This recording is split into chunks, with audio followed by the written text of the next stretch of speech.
நினைவு தெரிஞ்ச நாள்ல இருந்து என் வாழ்க்கையில இந்த நாள் வரைக்கும் என் மனசுல ஏதாவது ஒரு சின்ன சஞ்சலம், ஒரு கேள்வி இருந்தா அவ எனக்கு இன்னைக்கும் பதில் சொல்லுவாங்கிறதுக்கு நேத்தி நடந்தது ஒரு உதாரணம். நேத்து எனக்கு மனசுல ஒரு சின்ன வருத்தம், வேற ஒரு விஷயமா எனக்கு ஒரு வருத்தம்.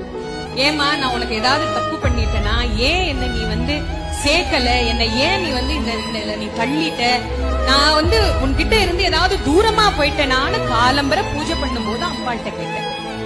காலம்பரை அம்பாள்கிட்ட கேட்டேன். மாலையில எனக்கு 5 மணிக்கு வகுப்பு, 4:45 அந்த தம்பி வந்தாப்ல, கார்ட்டூனிஸ்ட் கோபி, அவர் வந்தாப்ல. நான் நேற்று காலையில எங்க அம்மாட்ட கேக்குறேன், என்னம்மா என்ன இப்படி கேள்வி கேட்க வச்சிட்டியே, நான் உனக்கு பக்கமா இருக்கிறேன்னா தூரமா இருக்கிறேன்னா எனக்கு தெரியலையே, என்ன ஏன் நீ இந்த விஷயத்துல நீ தள்ளுன அப்படின்னு நேத்து கேள்வி கேட்டு முடிச்சேன்.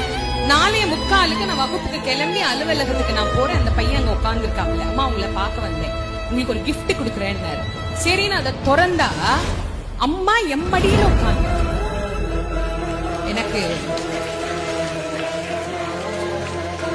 எனக்கு காலையில கேட்டேன், 24 மணி நேரம் கூட எங்க அம்மாக்கு பொறுக்கல. உடனே சொல்ல, ஏய் நான் இருக்கேன்டி உனக்கு, நீ ஏன்டி கவலைப்படுற, எதை பத்தி நீ கவலைப்படாதடி, நான் இருக்கேன்டி உனக்குன்னு மடியில. அந்த பையன் எதை நினைச்சு வரைஞ்சாப்லன்னு எனக்கு தெரியல. நான் அப்படியே அழுதுட்டே இருந்தேன். அவள்கிட்ட நான் கேட்டேன், எங்க அம்மா எனக்கு மீனா